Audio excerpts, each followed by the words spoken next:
Hello everyone, today is our first class of IPSC first grade English. और हम शुरुआत करने वाले हैं हेरोल्ड पिंटर के एक प्ले दी बर्थडे पार्टी से। ये प्ले बहुत एक इंपॉर्टेंट प्ले है। पोस्ट ग्रेजुएशन वाले सिलेबस के सेक्शन के अंदर ये हमारा आता है और लास्ट टाइम इससे बहुत ही सारे क्वेश्चन पूछे गए थे।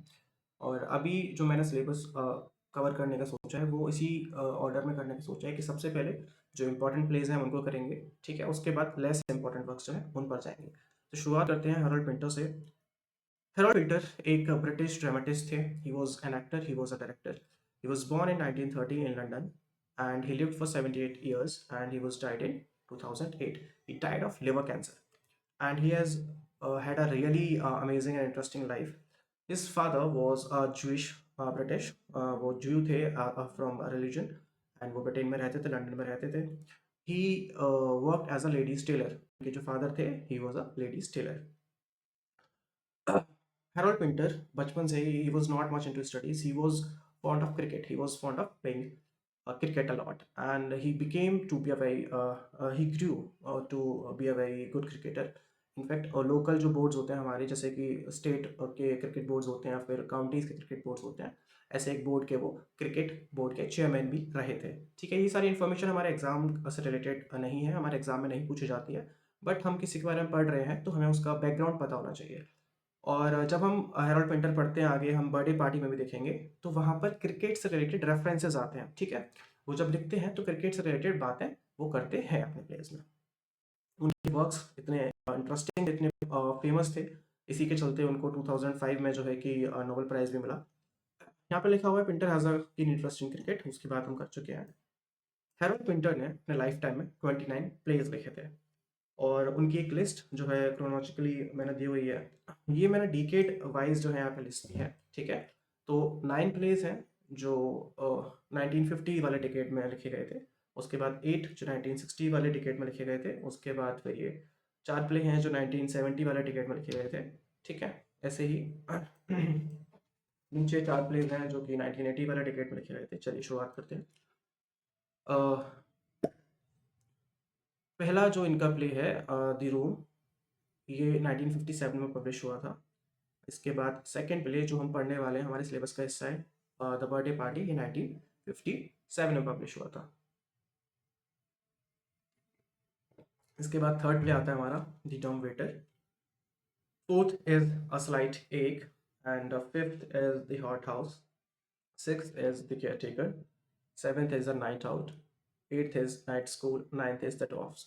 अब बात ये आती है कि 29 प्लेज हैं तो क्या हमें सारे पढ़ने हैं? नहीं, हमें सारे प्लेज की जो पब्लिकेशन डेट्स है वो याद नहीं होनी चाहिए। ये एक बेसिक इंट्रोडक्शन हमें पता होना चाहिए। किसी भी हम एग्जाम को टारगेट करते हैं तो उसके बारे में थोड़ा बहुत इधर उधर की इन्फॉर्मेशन होना बहुत ज़रूरी है, किसी भी ऑथर के बारे में, किसी की वर्क से रिलेटेड, ठीक है। हमारे काम के जो प्लेज हैं इंपॉर्टेंट वो यही हैं। The room is important and the birthday party is important, ठीक है। ये मैंने हाईलाइट किए हुए हैं। The caretaker is important, the homecoming is important, the silence is important, no man's land and betrayal is important, ठीक है। लेकिन आपको ये नाम एक बार पता होना चाहिए, तो एक बार गो थ्रू इनसे कर लेते हैं।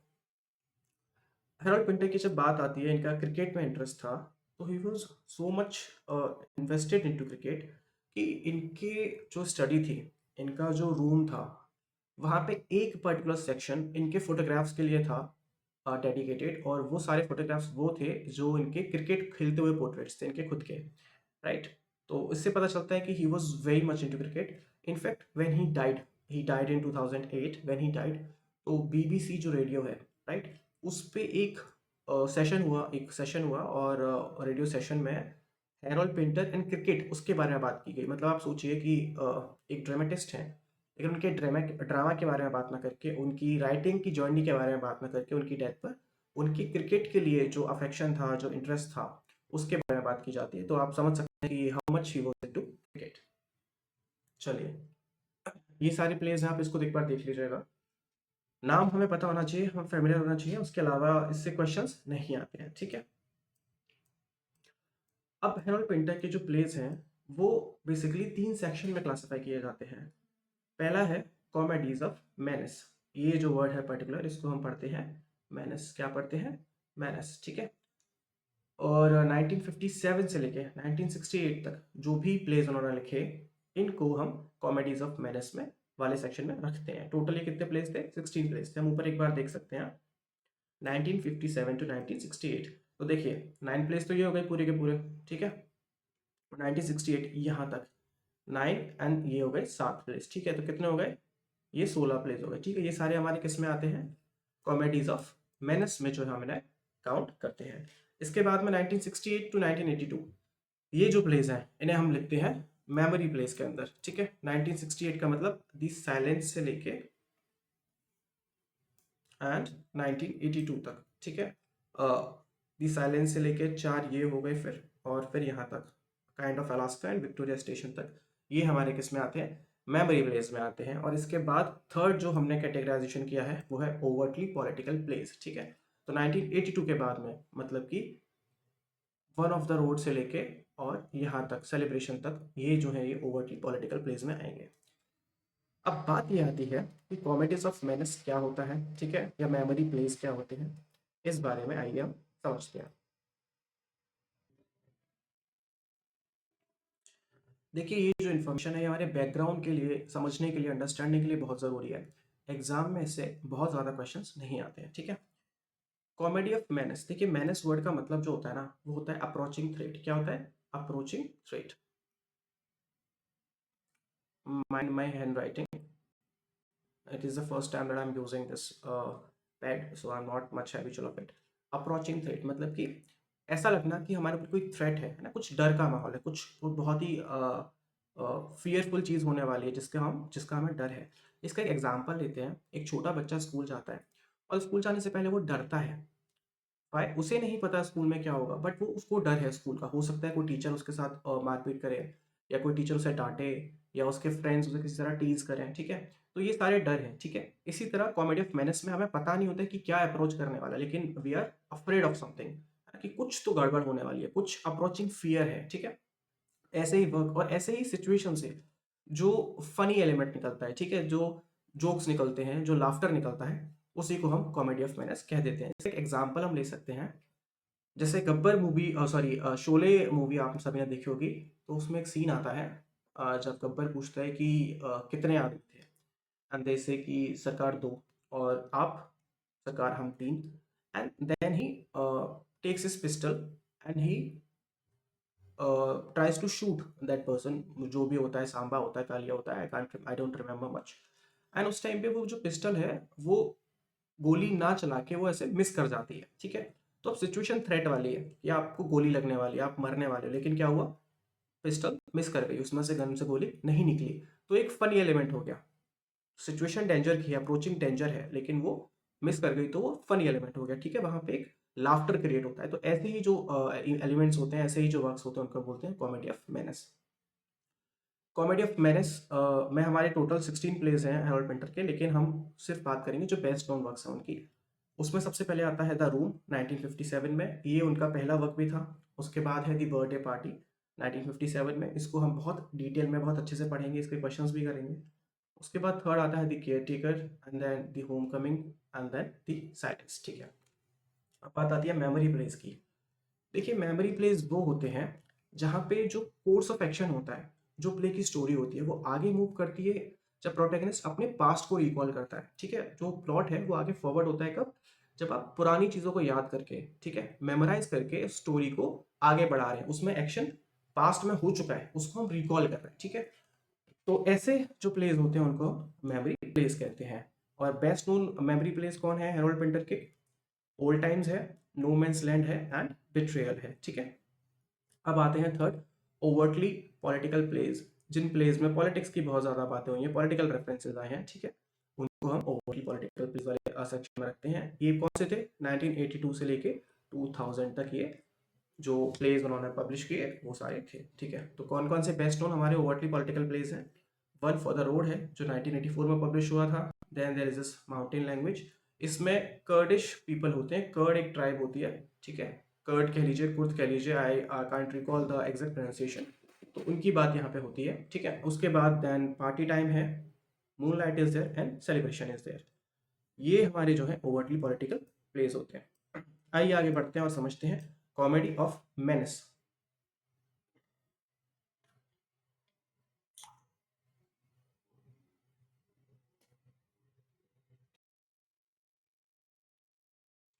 आइए समझते हैं कॉमेडी ऑफ मैनस।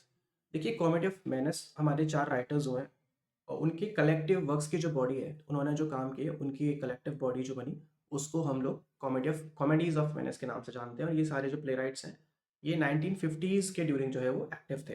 तो पहले तो हमारे आ जाते हैं हारोल्ड पिंटर, जिनको हम अभी पढ़ने वाले हैं। उसके बाद है डेविड कैम्पटन, ये टी कर लीजिएगा इसको, David Campton. Nigel Dennis is there and then N F Simpson.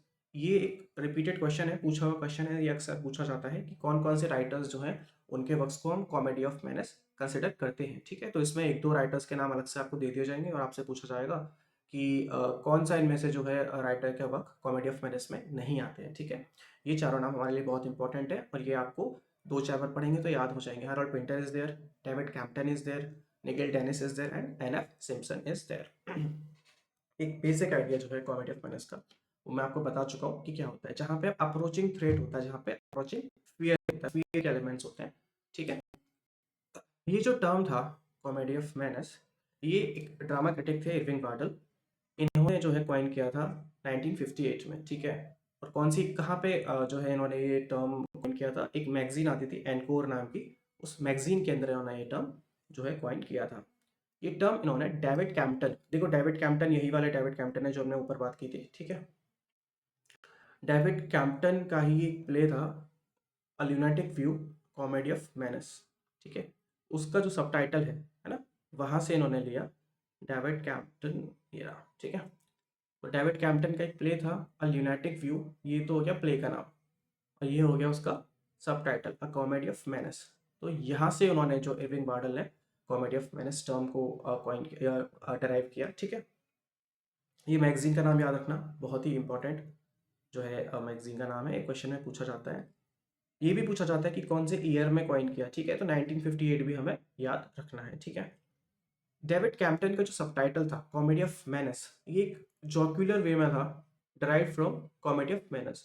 Comedy of minus restoration जो हमारी एज है उसमें होती है, अभी हमारे काम का नहीं है, तो एक्सेस इन्फॉर्मेशन के बाद नीड भी नहीं है। ठीक है, जब हम वो टॉपिक्स पढ़ेंगे जो भी सिलेबस में होंगे हमारे, तब हम इसको डिस्कस करेंगे। ठीक है, तो कॉमेडी ऑफ मैनर्स का एक तरह से पैरोडी के तरह उन्होंने उसको नाम दिया, एक कॉमेडी ऑफ मैनर्स। ठीक है, अब हम समझते हैं कि कैरेक्टरिस्टिक्स क्या होते हैं कॉमेडी ऑफ मैनर्स के, हमें कैसे पता चलेगा कि जो हम वर्क पढ़ रहे हैं ये कॉमेडी ऑफ मैनर्स है या नहीं है। आइए, सबसे पहला होता है reflections on the hidden power dynamics in everyday conversation. Comedy of manners में आपको क्या देखने को मिलेगा कि कुछ लोग बात कर रहे हैं और उनके डायलॉग से, उनके कन्वर्जेशन से हमें जो पावर डायनामिक्स का पता चलेगा। पावर डायनामिक्स क्या होते हैं, इसको एक बहुत आसान एग्जाम्पल से समझते हैं। हम अपनी फैमिली में बात कर रहे हैं, तो कई बार लेट्स से कि किसी बच्चे को पार्टी में जाना है, वो डायरेक्टली अपने पापा से ना कहकर अपनी मम्मी को बोलता है कि आप क्या पापा से परमिशन लेंगे मेरे पार्टी में जाने के लिए। ठीक है, इससे हमें ये पता चलता है कि पापा जो है ना, द फादर फिगर, वो बहुत ऑथोरिटेटिव है। ठीक है, तो उनसे परमिशन बेटा डायरेक्टली नहीं मांग सकता, तो वो किससे कह रहा है, मम्मी से कह रहा है। मम्मी किसे पूछ रही है, पापा से पूछ रही है। तो सबसे सुपीरियर कौन हो गया, फादर, उसके नीचे मदर, उसके नीचे सन। ठीक है, तो ये पावर डायनामिक्स घर में कैसे पता चला, बात करने से। किसी ने हमें डायरेक्टली नहीं बताया कि father is the superior one और mother is like between father and son is the inferior one. ये पावर डायनामिक्स का पता चला हमें उनकी कॉन्वर्जेशन से, उनकी बातचीत से। तो ऐसे ही कॉमेडी ऑफ मैनर्स में जो कॉन्वर्जेशन होता है, जो डायलॉग होते हैं, उससे हमें पता चलता है इनके पावर डायनामिक्स के बारे में। फिर वही चीज़ आ रही है डोमिनेशन एंड सबमिशन। अब एक इंसान उसमें कोई बहुत डोमिनेंट होगा और दूसरा इंसान जो है वो सबमिसिव होगा। ठीक है, एक इंसान कोई किसी को थ्रेट करेगा तो दूसरा उसके आगे सरेंडर कर देगा। ठीक है, ये सारी चीज़ें कॉमेडी ऑफ मैनर्स में देखने को मिलती हैं।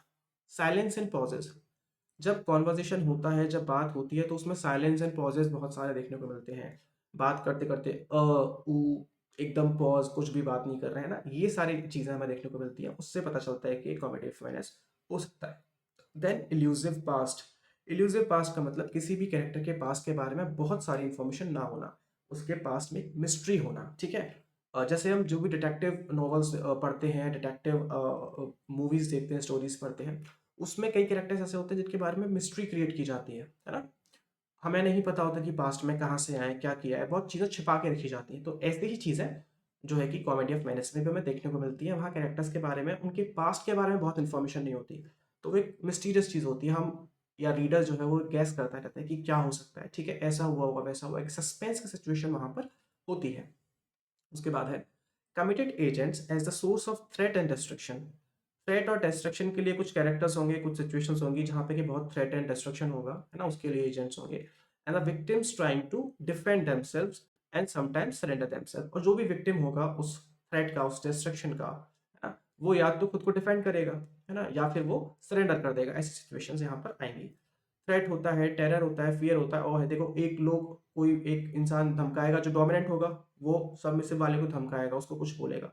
सबमिसिव क्या करेगा, या तो सरेंडर कर देगा, ठीक है, या खुद को डिफेंड करेगा। तो टेरर भी होगा, ठीक है, फियर मतलब डर भी होगा, और मतलब वही कि फीलिंग ऑफ फियर, ठीक है, फीलिंग ऑफ टेरर, वो चीज भी होगी।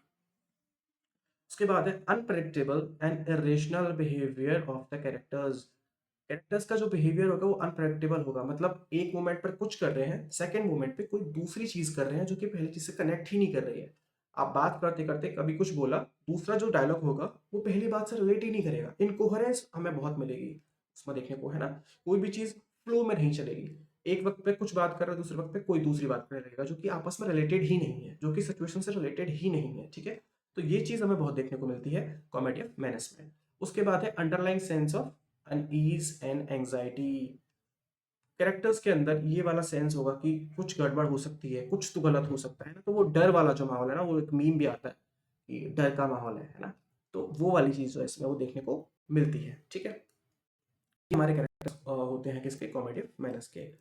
अब जो हम प्ले पढ़ने जा रहे हैं हेरोल्ड पिंटर का द बर्थडे पार्टी, ये बेसिकली दो कैटेगरीज में फिट होता है, एक थिएटर ऑफ एब्सर्ड में फिट होता है और एक कॉमेडी ऑफ मैनर्स में फिट होता है। तो कॉमेडी ऑफ मैनर्स क्या है ये हमने बहुत अच्छे से समझा, अब हम थिएटर ऑफ एब्सर्ड क्या है इसके बारे में जानते हैं।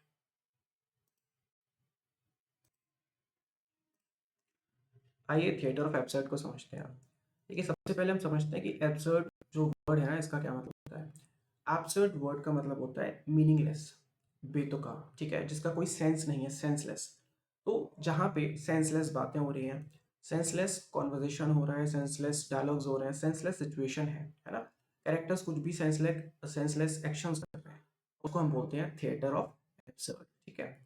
अब ये चीज आई कहाँ से, जो एब्सर्ड कॉन्सेप्ट है ये आया कहाँ से। देखिए हुआ क्या था, 1914 में हमारा होता है फर्स्ट वर्ल्ड वॉर, ठीक है, कब तक चला, 1918 तक चला। और ये हमारा जो प्ले है, उसके बाद हमारा सेकेंड वर्ल्ड वॉर होता है 1939 में, और कब तक चला, 19 आई थिंक 44 तक वो चला, ठीक है। तो दो वर्ल्ड वॉर्स जो है वर्ल्ड ना देखे, है ना, यूरोप ना देखे, ब्रिटेन ना देखे, सारी दुनिया ना देखे। उसके बाद एक सेंस ऑफ एब्सर्डिटी सब जगह आ गया। और ये अच्छा, इसकी जो फिलोसफी है एब्सर्डिटी की, ये कहाँ से आती है, ये एग्जिस्टेंशियलिज्म से आती है। एग्जिस्टेंशियलिज्म का मतलब क्या होता है, बहुत ही आसान भाषा में समझते हैं, बिकॉज हमारे एग्जाम में क्वेश्चंस नहीं पूछे जाते हैं। ये क्वेश्चन हमारे इस प्ले की अंडरस्टैंडिंग के लिए बहुत ज़रूरी है, ये चीज़ें, ये कॉन्सेप्ट, लेकिन हमारे एग्जाम में नहीं पूछे जाते। एग्जिस्टेंशियलिज्म का मतलब होता है हर चीज़ पे क्वेश्चन करना, अपने एग्जिस्टेंस पे क्वेश्चन करना। मैं ऐसा कर रहा हूँ तो क्यों कर रहा हूँ, मेरे को पैसे कमाने हैं तो क्यों कमाने हैं, मैं अगर खाना खा रहा हूँ तो क्यों खा रहा हूँ, ह्यूमन रिलेशंस है उसकी क्या वैल्यू है, रिलीजन है उसका क्या मतलब है, रिलीजन नहीं हो, मतलब सब चीज़ में मीनिंगलेसनेस ढूंढना, वो होता है एग्जिस्टेंशियलिज्म, हर चीज़ को क्वेश्चन करना। तो जब वर्ल्ड वॉर हुआ, दो दो वर्ल्ड वॉर यूरोप ने देखे, ब्रिटेन ने देखे, पूरे वर्ल्ड ने देखे, उसके बाद जो भी सेट स्ट्रक्चर्स थे हर चीज़ के, बिजनेस के, लाइफ के, रिलीजन के, है ना, जितने भी सेट इंस्टीट्यूशंस थे उन सब की मीनिंग जो था वो खत्म हो गया, उन सब की वैल्यू खत्म हो गई, ठीक है। पेट्रियोटिज्म की जो फीलिंग थी वो खत्म हो गई, सबने क्या देखा, डेथ देखी, डिस्ट्रक्शन देखा, ठीक है, बहुत ही ज़्यादा डिस्टरबेंस देखा अपने आसपास में, ठीक है। तो जो पीस था वो बिल्कुल खत्म हो चुका था, तो हर जगह क्वेश्चंस रेज हो रहे थे, हर चीज को लेके क्वेश्चंस रेज हो रहे थे, है ना। और साइंटिफिक टेम्परामेंट एक वो जो डेवलप हो रहा था रिलीजन को लेके, जो चीजें थी या फिर जो भी रिलेशंस थे हर तरह के, उस सब पे क्वेश्चन मार्क लगाया जा रहा था। तो उस टाइम पे ये जो एब्सर्डिटी वाली फीलिंग है ये सब जगह थी, उसी टाइम पे थिएटर ऑफ एब्सर्ड जो है वो डेवलप हुआ। हेरोल्ड पिंटर का जो प्ले है द बर्थडे पार्टी, ये एक इसका बहुत ही प्रोमिनेंट एग्जांपल है। इसका एक और प्रोमिनेंट एग्जांपल है waiting for Godot by Samuel Beckett. उसमें भी क्या हो रहा है, तीन कैरेक्टर्स हैं और वो आपस में बहुत ही इनकोहेरेंट बातें कर रहे हैं जिनका कोई मीनिंग नहीं है। They are waiting for someone named Godot, और वो आता भी नहीं है जिसका वो वेट कर रहा है, उन्हें पता भी नहीं है ही विल कम और नॉट, ठीक है। तो वही एक क्वेश्चन मार्क हर जगह लगा हुआ है, ठीक है, जो उस वक्त की लाइफ में, उस वक्त के टाइम पे चल रहा था सबके साथ, ठीक है। तो ऐसी चीज़ है जहाँ पर रिफ्लेक्ट होती है, उसको हम बोलते हैं theatre of absurd. So theatre of absurd जो टर्म है ये किसने कॉइन की थी? मार्टिन एस्लिन ने 1960s में ये जो टर्म है ये कॉइन की थी। और कहाँ पे कॉइन की थी? उनका एक सेमिनल ऐसे था, द थिएटर ऑफ एब्सर्ड। अब यहाँ पे एक टर्म आया सेमिनल। What is seminal? देखिए, सेमिनल किसी भी लिटरेरी वर्क के लिए या आर्ट क्रिएशन के लिए यूज किया जाता है जो बहुत ही इंपॉर्टेंट होता है, ठीक है, जो एक like one in a life time वाला वर्क होता है ना, बहुत इंपॉर्टेंट, बहुत प्रोमिनेंट वर्क होता है, उसके लिए एक सेमिनल वर्ड जो है हम यूज करते हैं। तो मार्टिन एस्लिन का एक सेमिनल वर्क था जो उन्होंने कब पब्लिश किया था? 1960s में पब्लिश किया था, जिसका नाम था थिएटर ऑफ एब्सर्ड। और वहाँ पर ये जो टर्म है वो कॉइन की जाती है। ये जो भी नोट्स हैं, ये जो भी अभी तक हमने पॉइंटर्स में बात की है, ये सारे बहुत इंपॉर्टेंट हैं। ये सारे क्वेश्चंस पूछे जा चुके हैं एग्जाम में, ठीक है। तो इस चीज़ को आप बहुत ही ध्यान से फोकस करके पढ़िएगा। अच्छा, theatre of absurd came into existence after the world war two during 1950s and 60s। 1944 में जो है कि हमारा theatre of sorry world war two finish होता है, उसके बाद जो है इस तरह का थिएटर डेवलप होता है, ठीक है। अब कैरेक्टरिस्टिक्स देखते हैं हम एक बार कि थिएटर ऑफ एब्सर्ड की कैरेक्टरिस्टिक्स क्या हो सकते हैं। Nonsensical, meaninglessness, purposeless human existence. वही वाली बात आ रही है। वो कह रहे हैं कि ह्यूमन एग्जिस्टेंस का पर्पस क्या है? सब कुछ नॉनसेंस है, मीनिंगलेस है। किसी के मरने से, किसी के जिंदा रहने से किसी पे कोई फर्क नहीं पड़ता है, ठीक है। ह्यूमन लाइफ की कोई वैल्यू ही नहीं, क्योंकि उन्होंने इतनी डेथ देखी दो वर्ल्ड वॉर्स में। इस तरह के क्वेश्चन जो आने लगे और कह रहे हैं कि ह्यूमन लाइफ का कोई पर्पस ही नहीं है, ह्यूमन लाइफ इज पर्पसलेस, ठीक है। तो इस तरह के एलिमेंट्स जहां देखने को मिलते हैं वो होता है theatre of absurd. Lack of plot, no systematic development of plot, no beginning no end. देखिए, जब भी हम कोई प्ले पढ़ते हैं, ड्रामा पढ़ते हैं, ट्रेजेडी पढ़ते हैं, तो एरिस्टोटल ने उसका बहुत स्ट्रक्चर दिया हुआ है कि एक बिगिनिंग होगी, एक मिडिल होगा, एक एंड होगा, ठीक है। राइजिंग एक्शन होगा, फॉलिंग एक्शन होगा, क्लाइमेक्स होगा, ठीक है। यहाँ पे कह रहे हैं वो जो सेट स्ट्रक्चर था उसको चैलेंज किया गया कि कोई प्लॉट होगा ही नहीं, कोई सिस्टमैटिक डेवलपमेंट होगा ही नहीं, सब कुछ इधर उधर भागा जा रहा है, कहीं पे कोई एक्शन हो रहा है, कहीं पे कोई एक्शन हो रहा है ना, कोई भी सिस्टमैटिक पैटर्न स्टोरी में फॉलो होता ही नहीं है, ठीक है। Repetition, lot of repetition in language, bar bar same words repeat हो रहे हैं। Repetition of action, same actions repeat हो रहे हैं, उनकी कोई वैल्यू नहीं है लेकिन वो रिपीट हो रहे हैं। Which can make it seem like the play isn't going anywhere, कि मतलब उसमें लगता है कि एक्शन मूव ही नहीं हो रहा है, प्ले कहीं जा ही नहीं रहा है, ठीक है। क्या कोहेरेंट डिसजॉइंटेड डायलॉग्स, एक बात करते करते उसी स्पीच में दूसरी कोई बात करते जो कि रिलेटेड ही नहीं है आपस में, दोनों चीजें। लॉजिकल एंड इरेशनल कॉन्वर्जेशन, कोई भी जो बात हो रही है उसका कोई लॉजिक ही नहीं है। आपने कुछ बोला, सामने वाले ने कोई अलग ही रिप्लाई दिया, ठीक है। मैंने पूछा तुम्हारा नाम क्या है, आप कह रहे हो कि मुझे भूख लगी है ना? मतलब कोई रिलेशन ही नहीं है उनके दोनों की कॉन्वर्जेशन में। alienation, feel isolation, estrangement of the characters. Characters feel isolated from the world. Characters do not relate to the set structures of world. They do not believe in the relations of society. ठीक है, वो बहुत अकेला isolated महसूस करते हैं इसके जो कैरेक्टर्स हैं। Incomprehensibility of the world as well as play, play जो है कॉम्प्रिहेंसिबल नहीं है, मतलब समझ से बाहर है, कोई मतलब ही नहीं है उसका। inadequacy of the language, so silences, pauses and breakdown in the communication of characters dialogue. Language बहुत अच्छे से यूज नहीं होता है उसमें, या तो रिपीटेशन हो रहा है या बहुत ही साइलेंसेस है, बहुत ही पॉजेज हैं, ब्रेक डाउन हैं, बात करते करते रुक गए, फिर आगे कुछ बोला ही नहीं, ठीक है। Mockery of all the established ideals of purity, purpose, coherence and religion. जितने भी एस्टेब्लिश्ड आइडियल्स हैं, प्योरिटी मतलब कि क्या होगा, प्योरिटी को चैलेंज किया जाएगा, सेक्सुअल बातें होंगी, ठीक है। कोई भी पर्पस है वो फुलफिल नहीं होगा, कोहेरेंस कहीं भी दिखेगी नहीं, चाहे ना वो डायलॉग में दिखेगी, ना वो एक्शन में दिखेगी, कैरेक्टर्स के बिहेवियर में नहीं दिखेगी। और रिलीजन के जो सेट पैटर्न्स है उन पर क्वेश्चन मार्क लगाया जाएगा। इनकॉन्सिक्वेंशियल कॉन्वर्जेशंस, वही सारी बातें कि सवाल कुछ पूछा जाएगा, जवाब कुछ दिया जाएगा, ठीक है। मेजर प्लेराइट्स कौन से हैं जिन्होंने थिएटर ऑफ एब्सर्ड में अपने वर्क्स लिखे, ठीक है। सबसे पहले सैमुअल बेके आते हैं, ये बहुत ही प्रोमिनेंट है, इनका वर्क मैंने आपको बताया वेटिंग फॉर गुडो है। जो गैनेट है, यूजीन इयानस्को है, अर्थर अदामोव है, ठीक है। सबसे पहले सैमुअल बेके, वो आयरिश है, जो गैनेट है और यूजीन इयानस्को है, ये फ्रेंच हैं, अर्थर अडामोव है, ये रशियन है, हेरोल्ड पिंटर इंग्लिश है, इनको हम पढ़ ही रहे हैं। देन टॉम स्टोपर्ट, ये इंग्लिश है। टॉम स्टोपर्ट का एक बहुत ही फेमस प्ले है रोजनक्राफ्ट एंड ग्लिडस्टन आर डेड, ये हैमलेट का एक पैरोडी है, तो इस पे बहुत ज़्यादा क्वेश्चन आते हैं, ठीक है। देन एन एफ सिम्पसन है, ये अपन ने ऊपर पढ़े थे, कॉमेडी ऑफ मैनस में भी आते हैं। डेविड कैम्पटन है, ये भी हमने पढ़े थे, कॉमेडी ऑफ मैनस में आते हैं, ये तीनों चारों इंग्लिश है, ठीक है। उसके बाद एडवर्ड एल्बी हैं, ठीक है, ये अमेरिकन है। एंड देन गंटर ग्रास, ये जर्मन है। मोहित चट्टोपाध्याय इंडियन है। और महेश एल कुंचुअर, ये भी इंडियन है, ठीक है। अब आते हैं द बर्थडे पार्टी के इंट्रोडक्शन पे। देखिए इसकी समरी हम दूसरे लेक्चर में करेंगे, इसके कुछ कुछ इंपॉर्टेंट फैक्ट्स हैं वो हम एक बार इधर समझ लेते हैं। सबसे पहले ये जो प्ले है ये रिटर्न कब हुआ, 1957 में हुआ, रिपीटेड क्वेश्चन है। इसका फर्स्ट प्रोडक्शन लिखा कब किया और प्रोडक्शन कब हुआ, ये दो अलग अलग चीजें हैं, ठीक है। लिखना अलग चीज है और थिएटर प्रेस्टीज पे उसे परफॉर्म करना अलग चीज है। तो इसका प्रोडक्शन होता है 1958 में, कब होता है कहाँ होता है वो हम भी आगे देखेंगे। और फर्स्ट पब्लिकेशन लिखने के बाद में उसको जब पब्लिश किया गया बुक फॉर्म में, तो वो कब होता है 1959 में। तीनों अलग अलग डेट्स हैं, इनको आप याद रखिएगा, इन पे क्वेश्चन बनता है, ठीक है। बर्थडे पार्टी जो है ये पेंटर का सेकंड प्ले है, ये हमें पता है। The room was the first, ये हम पढ़ चुके हैं। द रूम और द बर्थडे पार्टी दोनों ही 1957 में जो है कि कंपोज्ड हुए थे, ठीक है। ये भी 1957 में कंपोज हुआ था। बर्थडे पार्टी पेंटर का फर्स्ट फुल लेंथ प्ले है, मतलब कि रूम जो था वो फर्स्ट फुल लेंथ, मतलब वो फुल लेंथ प्ले नहीं था, वो एक शॉर्ट प्ले कह सकते हैं। This play belongs to the genre of comedy of menace and theatre absurd. ये हमें पता है कि दी बर्थडे पार्टी प्ले जो है वो कॉमेडी ऑफ मैनर्स और थिएटर ऑफ एब्सर्ड की कैटेगरी में आता है। इसका जो फर्स्ट प्रीमियर शो था जो हमने अभी डिस्कस किया 1958 में हुआ था, वो कहाँ पे हुआ था, कैम्ब्रिज आर्ट थिएटर में। कहाँ पे हुआ था, कैम्ब्रिज आर्ट थिएटर में 28 ऑफ अप्रैल 1958 को। और ये directed by whom, directed by painter himself. First जो इसका शो था वो पेंटर ने खुद से डायरेक्ट किया था कैम्ब्रिज आर्ट थिएटर में, ठीक है। उसके बाद उसका नेक्स्ट प्रोडक्शन होता है वो होता है at Lyric Opera House Hammersmith. Hammersmith एक जगह है, हैमर स्मिथ में ये लिरिक ओपेरा हाउस में हुआ था 1958 के मई में ही। मतलब फर्स्ट हुआ अप्रैल में, उसके बाद सेकंड हुआ मई में। और it was directed by Peter would. First Harold Pinter ने खुद डायरेक्ट किया था, सेकंड वाला पीटर वुड ने डायरेक्ट किया था, ठीक है। अब इस प्ले के थोड़ा स्ट्रक्चर के बारे में जान लेते हैं।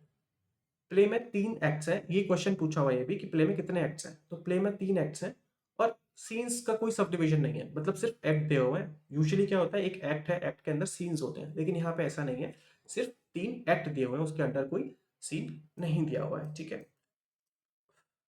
जो पूरा प्ले है वो एक ही सीन में रन करता है और वो सीन कहाँ का है, ड्राइंग रूम का सीन है। कहाँ का, ड्राइंग रूम का सीन। ये भी क्वेश्चन आता है कि क्या वो सी बीच का सीन है, क्या वो ड्राइंग रूम का सीन है ना। इस तरह का एक क्वेश्चन भी डिजाइन होता है। और वो ड्राइंग रूम कहाँ का है, एक seek side boarding boarding house है ना, समुद्र के किनारे पे एक बोर्डिंग हाउस है जिसको कि मैग बोल्स नाम की एक लेडी है जो रन करती है, ठीक है। टोटल प्ले में 6 कैरेक्टर्स हैं, ये भी क्वेश्चन है, सारे इंपॉर्टेंट क्वेश्चन हैं। कैरेक्टर्स ऑफ द प्ले, ड्रामेटिस पर्सोने, ये एक लैटिन टर्म है कैरेक्टर्स ऑफ द प्ले के लिए। ड्रामेटिस पर्सोना मतलब कि ड्रामा के अंदर कितने पर्सन हैं, ठीक है, कितनी पर्सनैलिटीज हैं, तो कितनी है, 6 पीपल आर देयर। एक्ट 1, अच्छा ये तो हम बाद में पढ़ेंगे, ठीक है, ये समरी में देखेंगे हम। सबसे पहले शुरुआत होती है तो पैटी बोल्स नाम का एक कैरेक्टर है जो कि डेक चेयर अटेंडेंट है। अब डेक चेयर क्या होता है, आपने देखा होगा अक्सर बीच होता है, बीच में चेयर्स बनी होती हैं, ठीक है, जहाँ पे लोग ऐसे लेट के और let me make it's legs, जहाँ पे लोग ऐसे ऊपर ऐसे कैनोपी लगी होती है ना, उसके अंदर लोग ऐसे मस्त लेट के, है ना, यहाँ पे अपना सन बात लेते हैं, या लेट्स से कि सम पर्सन इज लाइंग, तो ये ऐसे अपना सन बात लेते हैं। तो ये होता है डेक चेयर। अब कौन लेट रहा है, उसे कितना चार्ज लेना है ना, या क्या क्या फैसिलिटीज, साफ सफाई, वो चीज़ें देखनी है, ये किसका काम होता है, डेक चेयर अटेंडेंट का काम होता है। तो पैटी बोल्स हैं जो कि अपनी 60s में है, ठीक है, उनका ये काम है। उनकी वाइफ है मैग बोल्स। कौन है उनकी wife, Meg Boles, who is also in 60s। और ये उस बोर्डिंग हाउस की इंचार्ज है, ये बोर्डिंग हाउस का ध्यान रखती हैं। इसके अलावा थर्ड कैरेक्टर आते हैं स्टैनली वेबर। ये हम कह सकते हैं कि प्रोटेगनिस्ट ऑफ द प्ले है। पूरी जो स्टोरी है वो इनके आसपास रिवॉल्व करती है। ये है अपने 30s में, ये लॉजर है, मतलब कि लॉज में रुके हुए हैं और एक्स पियानिस्ट हैं। ये अपने आप को बताते हैं कि ये पहले पियानो प्ले किया करते थे और अभी कुछ सिचुएशन की वजह से ये अब पियानो प्ले नहीं करते हैं। उसके बाद एक फीमेल कैरेक्टर आती है Lulu, who is in her 20s, और ये पास में ही रहने वाली एक गर्ल है। उसके बाद 2 कैरेक्टर्स आते हैं, ये दोनों एक साथ में है। गोल्डबर्ग हैं जो 50s में है, ये एक ज्यू है। और मैकेन है जो अपनी 30s में है, ये आयरिश मैन है। हमें यहाँ पे जो इनकी एज दी हुई है कि ये 60s में है, 30s में है, 20s में है, 50s में है, ये भी याद रखनी है क्योंकि इनके ऊपर क्वेश्चन पूछा गया है। इनकी जो ये मैकेन की नेशनलिटी बताई हुई है आयरिश मैन, या गोल्डबर्ग का जो बताया हुआ है कि ये जू हैं, ठीक है। ये चीज़ें भी हमें याद रखनी है। इनके ऑक्यूपेशंस जो हैं, जैसे पैटी बॉल्स का बताया हुआ है कि लेक्चर अटेंडेंट थे, मैक बॉल्स इंचार्ज थी बोर्डिंग हाउस की, है ना, या स्टैनली वेबर कौन थे, लॉजर थे। ये सारी चीज़ें भी हमें याद रखनी है बिकॉज इन पर क्वेश्चन पूछे गए हैं। फर्स्ट लेक्चर आई थिंक हमें यहीं पे फिनिश करना चाहिए। इसके बाद हम प्रोसीड करेंगे समरी के साथ, एक डिटेल्ड समरी हम करेंगे, उसके बाद हम इसके क्वेश्चंस भी करेंगे। बाकी मैं इसका लेक्चर के नीचे ही डिस्क्रिप्शन में लिंक शेयर कर दूंगा, तो इस लेक्चर के पीडीएफ के लिए आप टेलीग्राम ग्रुप ज्वाइन कर लीजिएगा। वहाँ पे आपको ये पीडीएफ और भी जो आगे आने वाले लेक्चर्स होंगे उनके पीडीएफ और भी स्टडी रिलेटेड जो भी कंटेंट होगा वहीं पे शेयर किया जाएगा। And if you like the video, do share it and don't forget to hit subscribe. Thank you.